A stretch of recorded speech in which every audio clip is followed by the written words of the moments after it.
Our guest speaker today is Kensie Lyon, the infamous Kensie Lyon from Stonegate Center. She's an LADC.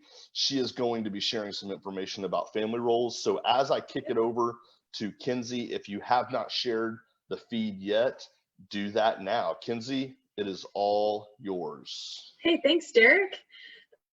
Okay, so this is going to be really interesting talking to people when I look like I feel like I'm talking to myself. So I hope you can all bear with me. Too far into things I share with you guys about Stonegate Center. So Stonegate is based in Azle, Texas, 45 to 90 day residential treatment facility that is gender specific, and we are in network with insurance policy. So if you guys have any questions about that, please comment below. I would love to answer any of those questions for you. So when I was asked to kind of chit chat about something, I thought, what better topic to talk about than family roles? I think family roles are really important when we look at the addiction and we look at the family system overall.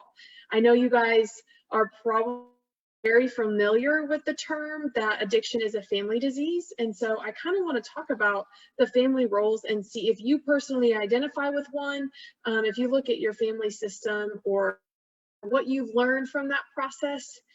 So we're going to just kind of shoot right into it because we don't have a lot of time. So if you guys have questions throughout down, and if you go into the chat afterwards, I would love to hear those questions. If we don't get to them, I can give you guys my email address.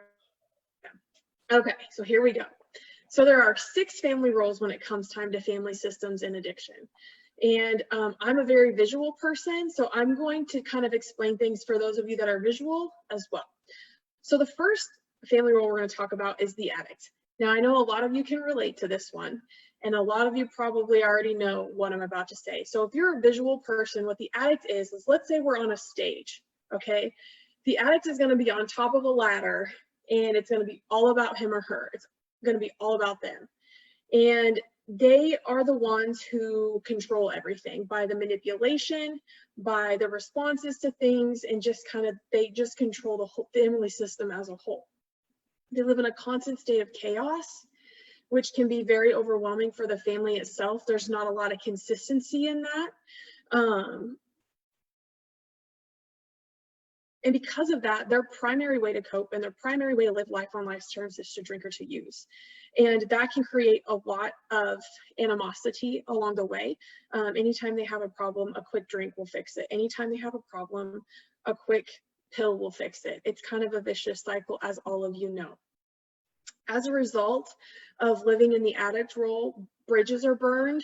There's really not a lot of steps moving forward. There's a lot of manipulation. It's easy to manipulate a family, and a lot of negative consequence kind of just go into that. If you guys can relate with, when you're looking at your addict, I want you to, if you have an addict in your life, I want you to think about where they fit in on this. And if you can relate to them fitting on the ladder, then that's where the family role in the family system is kind of corrupt, is because there's just so much chaos in that person. That's the addict. The next one, some of you I know in this room relate to, is called the enabler. Enabler, I want you to write it down on your paper. I am an enabler, because what you can really do as an enabler is love your loved one to death. And that's what we don't want. We don't want to prevent them from feeling the consequences of the disease of addiction. So if you look at the family system and you're on the stage, is on the stairs, the enabler is kind of holding the addict up on the ladder. So what they're doing essentially is preventing consequences from happening, to be able to identify issues that are happening. And I also want to say my internet has been very finicky today. So if I check out and you guys want to know what I'm saying, just comment below or whatever, and I will respond to you. So the enabler, their life motto is deny, because if they can deny the problem doesn't exist. And that is very dangerous thinking in a family system trying to get their loved one well. That can lead to so many consequences, and consequences for the enabler themselves. Their goal is to smooth everything over with the family and to make sure that the family is protected at any means necessary. Again, that can be very dangerous, because what it allows is the enabler need to make excuses for the addict. This can be, the enabler can be a spouse, so it can be a wife, it can be a husband, or it can be a child. And that, if the enabler is a child, that's even more dangerous for the child, because what they grow up to do is to try to protect everyone at the cost of their own selves, by taking on responsibilities that aren't necessary, and literally being willing to go to jail for somebody that they don't need to go to jail for. So the enabler is a very scary thing.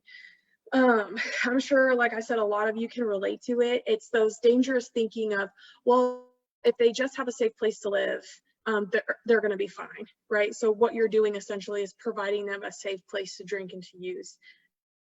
Like that doesn't necessarily always make sense. That doesn't necessarily mean that's a good thing. So essential to growing somebody through treatment, which is really, really important. So you have the addict and the enabler, which we could talk for hours about, and we can discuss it more. Then you have the family hero. So when we look at, and I'm sure you guys, by just hearing what family hero, like hero, you can automatically think what this means. So if you're looking at your stage, you have your addict on your ladder, the enabler holding him up or her up so they're not falling, and the family hero is kind of standing in the front with their arms wide open, saying, like, look at my accomplishments. So the family hero is typically an A-type personality, which is really interesting. So hardworking, they're overachieving, and they tend to be perfectionists. Their goal is to get the family, like the outside world, to look at them and think, oh wow, they're the star football player, they must have a really good family, or holy cow, this individual is super, super smart, their family must be dedicated. The goal is to get the focus off of the chaos and the insanity behind them and focus it on themselves based on achievements. So with that being said, excuse me, I'm sorry. This tends to be sometimes the oldest child, especially in a family system where there's an enabler and the addict. It's really easy if there's just 3 of them for this one to be the family hero, because they don't want people to know what's going on inside the home. They seek to provide hope for their family. That's kind of the the hero's motto, is they want hope for the family. And so by having hope, it means overachieving. It means having all of the degrees. It means being the star football player or the basketball player, or just something completely outside of the norm, right? So the consequences of maintaining a family hero status is that they have to do everything right. Extreme perfectionists, right? So even if they do something wrong, their whole world is falling apart. And what this leads to is high stress disease in the future. It can lead to a lot of anxiety and a lot of things that, you know, heart disease and things like that, because they put so much pressure on themselves to be perfect. And that's not really the best thing, because as you get older, they can get a little resentful as well. So the family hero. So we have the addict, the enabler, and the family hero. Now we're going to switch over to the scapegoat. So when you're thinking of the family system in your mind on the stage, you have the addict who is on the ladder. You have the enabler who's holding him up. You have the family hero kind of in front of everybody. And then you have the scapegoat kind of on the side, running to the front of the hero and back, running to the front and back. So basically what the scapegoat does is the individual who is just kind of getting blamed for everything and has been put in the front. So the scapegoat is blamed for all the family problems. A lot of this is the middle child, the second or the oldest. It kind of just depends on your family system. I know a lot of the times when I've presented this in the past, people are like, I relate to many family roles. That's great. If you can relate to more, it's okay. It's just part of any time there's a perspective change or a role change within the family, everybody has to adapt. So as the scapegoat, it offers the family a sense of purpose by providing someone to blame. They voice the family's anger as a collective. So a lot of the anger and the frustration that are going on in the home being put on the scapegoat. And so what that looks like is at school, you know, the only attention that they get is attention. So at school, you know, they're constantly seeking that out. And by that, they get validation. And I'm sure as you guys can relate, relate, but know that seeking out negative validation isn't typically what is needed to be successful, right? So play out in lives for women who are growing up looking for relationships. They might seek out, abusive men because they get that validation in frustration and anger, which is never really a solid trait to look for when you're growing up. So, and promiscuity is something that happens for people who tend to be scapegoats as well. I'm trying to look over my notes to make sure I'm covering everything. So one of the things too that the scapegoat so a huge of a scapegoat is they tend to stay the victim. And if you stay a victim for too long, it's never a good thing. Being a martyr and being a victim in this family system of addiction can bring you to addiction as well. So a lot of the times when you look at the scapegoat and their behaviors, they start learning to cope with drugs or alcohol as well. And they're the victim. The whole world is just out to get them. Nothing is good enough. They're always wronged, and they can never really fully progress and focus on the pleasant and simple things in life because it's always somebody else's fault, even if it's directly theirs. So with that being said, we're going to go to the family God. So when you're looking at the scapegoat, they're the one kind of coming in and out, getting the frustrations of everybody. And the mascot would be the one trying to counteract a little bit with the family hero, but the reactions and the hope that they're doing is creating laughter.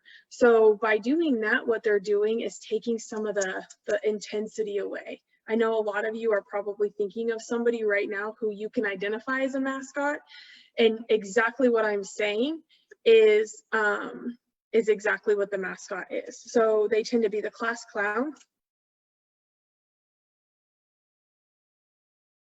just deflections with humor. It's something super simple, super easy to do. They can cut a joke about something that might not be necessarily funny, especially when it comes time to addiction, but it kind of helps ease the tension. A lot of the times this tends to be the youngest child, but being a mascot, what that does is leave them feeling a little fragile and in a constant need for approval. And living in a constant need of approval is not necessarily a good thing too, because by doing that, you can seek out negative behaviors in people as well. That's not always a huge asset that you're looking for when it comes time to gaining wellness. Okay, when you look at the family mascot as they grow older, they never truly realize process fear and anger because they're always deflecting it with something else. And a lot of times what this can lead to is violence. It can lead to physical, mental, and emotional towards other people. So even though it sounds super fun, there's a lot of darkness within their hearts as life kind of goes on if it's never fully processed. So got the enabler, the hero, the scapegoat, and the mascot. And then we have the lost child. And the lost child's dynamic is the saddest dynamic, right? Because I'm sure all of you are thinking, okay, so the addict is on the ladder and the enabler is holding him up. And then you have the scapegoat who's kind of running in and running out, running in and running out, just getting screamed at. Then you have the mascot who kind of comes in and cuts a joke or does a magic trick or something to get the focus off the intensity and kind of lighten up for the moment. And the lost child is exactly what it sounds like. On the stage, the lost child is like in the corner playing with her dolls and just kind of being by herself. By being by herself, it prevents her from really feeling and seeing the that she is in. A lot of the times the lost child tends to be the middle or the youngest. They tend to be very shy and withdrawn and seem somewhat invincible to the family. Like let's think of a family argument. You have a lot of things going into play, and then all of a sudden it's like, well, where's Sally? And Sally's upstairs in her room playing with her dolls, just kind of living in a fictitious world because it protects them from feeling and experiencing the reality of what life is. A lot of the times the lost child tends to be the addict and alcoholic as they get older, because they're not really sure on how to cope. And that's kind of what they turn to. They have problems also making decisions because their decisions are based on responses. And a lot of times lost childs, especially in extreme cases, when you talk about like, they're just kind of out of it all the time, or they just play video games all the time. And that's, you know, I know some of you might have said, you know, the happiest I ever see Joe is when he's playing his video games. Well, yeah, because he's living in a false reality, and living in a false reality that provides joy to him is helping him survive. So the lost child, in a way, you know, they're invincible. They're kind of just always stuck in survival mode, which is really kind of unfortunate. So I know that my internet keeps going in and out, but one of the things that I want to touch on really quick before we have to go into the chat, here's the really cool thing about family roles. Like a lot of you said, or I think you said, you can identify with different, and that's okay if you can. Here's the great thing about roles is that if you have an addict in your house and they decide to go to treatment, that addict is coming off the ladder and things are changing healthy. So it's really easy to go from the enabler to the hero, or the enabler to the addict itself, because now that this one is getting the treatment and the wellness that they need, you kind of have, you know, 10 to 15 years of emotional wreckage that it's now time for you to start doing your work, or now, you know, you start getting into your addiction. And anytime there's a perspective shift, perspective change, it creates a different role. It creates a different dynamic. And essentially too, if it's a positive thing, especially if your loved one is going to treatment, what it's doing is the perspective changes, creating a new cycle and a new dynamic for your family, which overall is the ultimate goal. So again, if you guys, I know that I'm hoping we have a lot to discuss in the conversation room, which is in a minute. Derek, I cannot move my cursor, so I'm not really sure how you want to do this.